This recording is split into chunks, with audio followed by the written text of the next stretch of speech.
विवाह शादी में देरी हो रही हो, या कोई नया कार्य चालू कर रहे हो उसमें देरी हो रही हो, या कोई सर्विस के लिए नौकरी के लिए जा रहे हो और वो कार्य नहीं हो रहा हो, तो एक धतूरा, केवल एक धतूरा, उस धतूरे को फोड़कर उसके अंदर का फल निकालकर उस फल को शिवलिंग पर चढ़ाकर एक लोटा जल शंकर भगवान को समर्पित कर कर। दिन होना चाहिए मंगलवार। कौन सा दिन होना चाहिए? जम के बोलो जरा, मंगलवार। समर्पित करो। उसके बाद में आप विवाह के लिए अगर समर्पित करे हैं तो विवाह में देरी नहीं होगी। व्यवसाय और व्यापार के लिए या नौकरी के लिए समर्पित करे हैं तो उसमें देरी नहीं होगी। जितने आस्था चैनल पर कथा सुन रहे हो, जितने फेसबुक और यूट्यूब पर सुन रहे हो, बहुत सावधानी से सुनना, बहुत ध्यान दीजिएगा। महाराज एक कथा बड़ी सुंदर है कि आप चाहते हैं कि कोई रोग हमको ना घेरे, आप चाहते हैं कि कोई रोग हमको ना घेरे, और आपको लग रहा है कि कोई रोग ऐसा है जो घेर रहा है, या कोई शरीर में ऐसा रोग उत्पन्न होने वाला है, या कोई बीमारी ऐसी उत्पन्न होने वाली, तो उसके लिए सबसे सुंदर तरीका कि शंकर जी पर अलोनी जो गोबरी होती है, गोबरी जानते हो, कंडा, अलोना कंडा, अलोनी गोबरी, मतलब गाय ने गोबर करा और वो सूख गया, उसको थापा नहीं गया, हाथ से कंडा नहीं बनाया गया, गोबरी नहीं बनाई गई, केवल गाय ने गोबर करा, वो सूख गया, और वो सूखा हुआ जो गोबर है उसको जलाकर जो भस्म तैयार करी है, उसको जलाकर जो हमने राख तैयार करी है, भस्म बनाई है, उस भस्म को जो तैयार करा गया है, वो भस्म शिव को जो हमने समर्पित करा, उस भस्म को सफेद वस्त्र में लिया और बाबा पर समर्पित करी। उसी भस्म को हम उठा कर लिया। और यदि आप भस्म नहीं चढ़ा सकते तो कभी विश्वनाथ जाएं तो वहां से भस्म लिया है, कभी उज्जैनी जाएं तो वहां से भस्म लिया है। उस भस्म को हम यदि अपनी नाभि से वक्ष स्थल के मध्य में त्रिपुंड लगा लेते हैं, जीवन में अगर आप मात्र एक महीने में एक बार भी त्रिपुंड अपने वक्ष स्थल के नजदीक में नाभि से ऊपर अगर लगा लेते हैं महाराज, तो ऐसा कोई बड़ा रोग आपकी जिंदगी में प्रवेश कर ही नहीं सकता। इस शरीर के अंदर, इस शरीर के अंदर भस्म में जो सुख है, भस्म का जो आनंद है, भस्म का जो रस तत्व है, उसको यदि एक छोटा सा प्रैक्टिकल है आप करके देखेंगे तो बाबा कुबेर भंडारी वैसे ही भंडार भर देगा।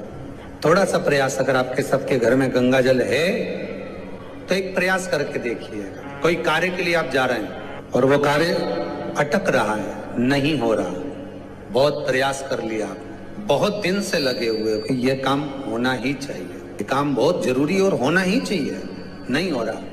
एक कटोरी में गंगा का जल निकाल लीजिए, और कटोरी में गंगा का जल निकाल कर तुम्हारे घर में एक सिक्का पड़ा हो, 1 रुपया, 2 रुपया, 5 रुपया, कोई सा भी एक सिक्का पड़ा हो, जो भी सिक्का पड़ा हो, कुंदकेश्वर महादेव का नाम लेकर, जहां परिंदा होता है, पानी का मटका होता है, पितरों का स्थान होता है, हंडा भरते हो, मटका भरते हो, उसके पास में उस कटोरी को रखकर 1 का सिक्का, 2 का सिक्का, 5 का सिक्का, 10 का सिक्का, जो तुम्हारे पास सिक्का पड़ा हो, जो भी तुम्हारे पास पड़ा हो, वो सिक्के को हथेली में लेकर कुंदकेश्वर महादेव का नाम लेकर उस कटोरी में डाल दीजिए, और उस जल को नैनों से लगाकर आप काम के लिए निकल जाइए। वो काम आपका सफल होकर ही रहेगा, छूट नहीं सकता।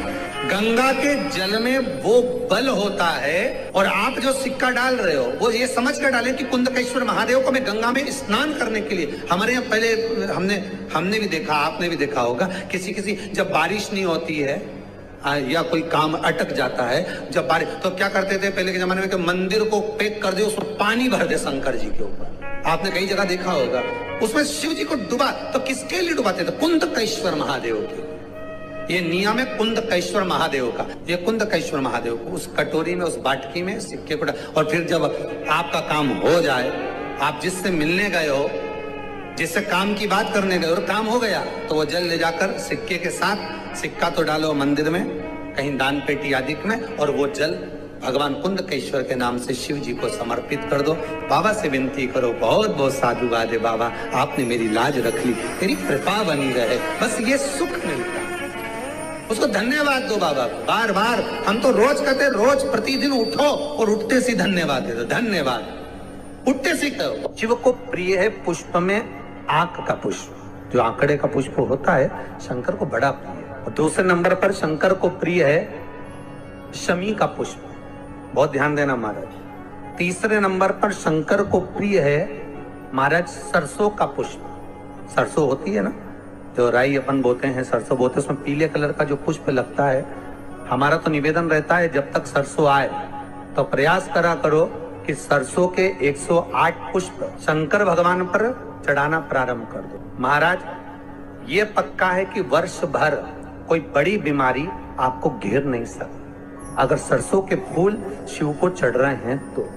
और प्रयास करना कि सरसों का जो पुष्प होता है, सरसों का जो फूल होता है महाराज, अगर कोई व्यक्ति को किडनी या लीवर से जुड़ी हुई कोई तकलीफ होती है या किसी व्यक्ति का एक्सीडेंट हो गया होता है और उसका कोई अंग रह गया हो, कोई शरीर का कोई भाग रह गया और वो काम नहीं कर रहा हो, जैसे किसी के पांव रह जाते हैं एक्सीडेंट के बाद, किसी का हाथ रह जाता है या कोई अंग काम नहीं कर रहा हो, वहां ब्लड पहुंच नहीं रहा हो, वो जगह एकदम सुन्न हो गई हो, खाली पड़ गई हो, तो उसके लिए शिव महापुराण की कथा कहती है कि सरसों के पुष्प 11 शंकर जी के राइट भाग में, जहां शिव जी के गण दरवाजे के द्वारपाल मणिभद्र जिस जगह पर निवास करते हैं, कौन निवास करते हैं? मणिभद्र। शंकर जी के दरवाजे के द्वारपाल हैं मणिभद्र जी, तो मणिभद्र दरवाजे के द्वारपाल में राइट भाग में मणिभद्र जी विराजते हैं। मतलब राइट भाग कौन सा हुआ? जब आप मंदिर से बाहर निकलेंगे तो राइट भाग, मंदिर में प्रवेश करेंगे जब राइट नहीं होना चाहिए, आप मंदिर से जब जाएं तो राइट भाग।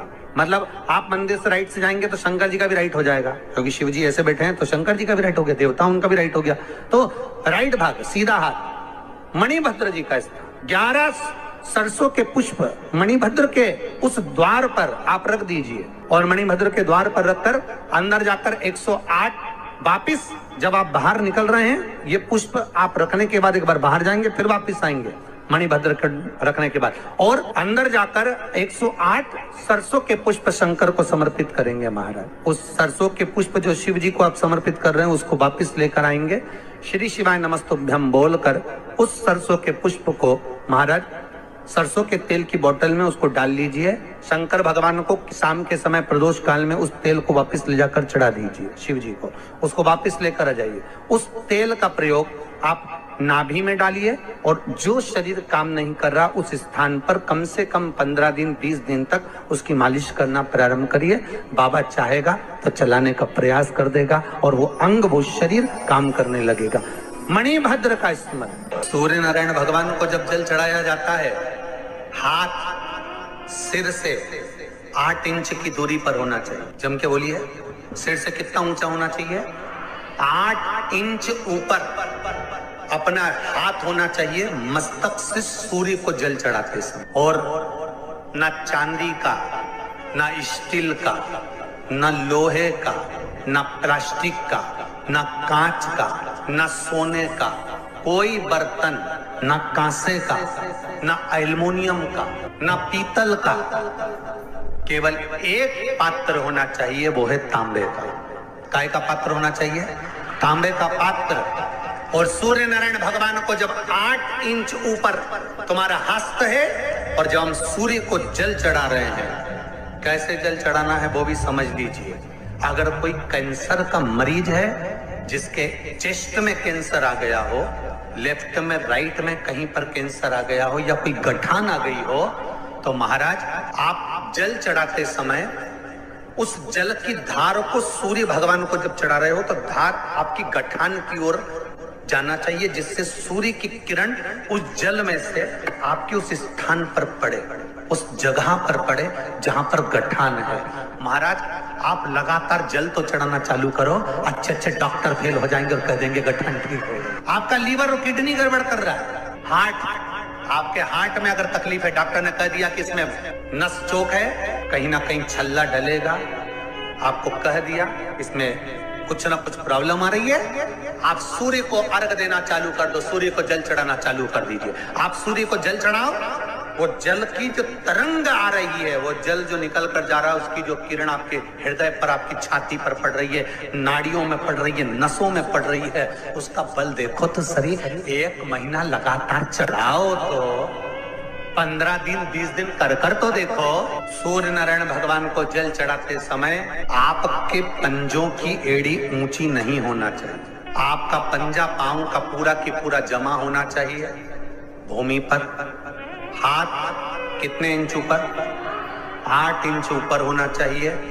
जल जो गिरे, सूर्य की किरण, सूर्य का दर्शन उस जल की रोशनी में करना चाहिए। जिस बच्चे को आंख में चश्मा लगा हो, मोटे से मोटा चश्मा लगा हो, छूट नहीं रहा हो, तो थोड़े दिन उसको सूर्य का अर्घ चढ़वाना चालू कर दो और जल में से सूर्य का दर्शन कराना चालू कर दो। 2 महीना 2.5 महीना बहुत है, आंख की रोशनी बढ़ जाएगी, चश्मा हट जाएगा। एक बात और कहना चाहूंगा, अगर आप लोग स्वीकार करेंगे तो, अगर कहीं आपको लगता हो कि बच्चा पढ़ने में कमजोर है, विद्या में कमजोर है, रिजल्ट अच्छा नहीं आ रहा, पढ़ने में कमजोर है, वो पढ़े अपनी जगह पढ़े, वो कार्य करे अपनी जगह करे, मेहनत करे अपनी जगह करे। बच्चों को कह दो कि कुछ समय के लिए सूर्य को अर्घ देना चालू कर। सूर्य की किरण जहां पर ब्राह्मण या हिंदू धर्म का व्यक्ति मस्तक पर तिलक लगाता है, भुकुटियों के बीच में उस सूर्य की किरण इस भुकुटी के बीच पड़ना चाहिए, परंतु पानी कम से कम ना करते हुए स्लो मोशन में धीरे धीरे गिरना चाहिए, एकदम धीरे धीरे। तो यहाँ एक रेखा सूर्य की किरण से पड़ती है। एक कौन सी सब्जी होती है जो पितृपक्ष में ब्राह्मण को भोजन कराते समय नहीं बनाई जाती? एक तो कुमड़ा, दूसरा पत्ता गोभी। जो बंद गोभी होती है ना, वो बंद गोभी जो होती है ना, पत्ता पत्ता वाली, उसकी भी सब्जी पितरों के ब्राह्मण अगर भोजन करता है तो उसमें नहीं बनाई जाती। एक कुमड़ा, ये जो पेठा बनता है ना कुमड़ा का, ये भी श्राद्ध पक्ष में नहीं खिलाया जाता। बुरा कोला पेड़ा बोलते हैं, क्या बोलते हैं उसको, श्राद्ध पक्ष में उसको भोजन में नहीं दिया जाता, ब्राह्मण के भोजन। श्री शिवाय नमस्तुभ्यम, सब बोलिए एक बार जमकर, श्री शिवाय नमस्तुभ्यम। प्रैक्टिकल जरूर करना, कहीं सीओर वाला महाराज झूठ तो नहीं बोल रहा। शास्त्रों की बातें हमारे जीवन में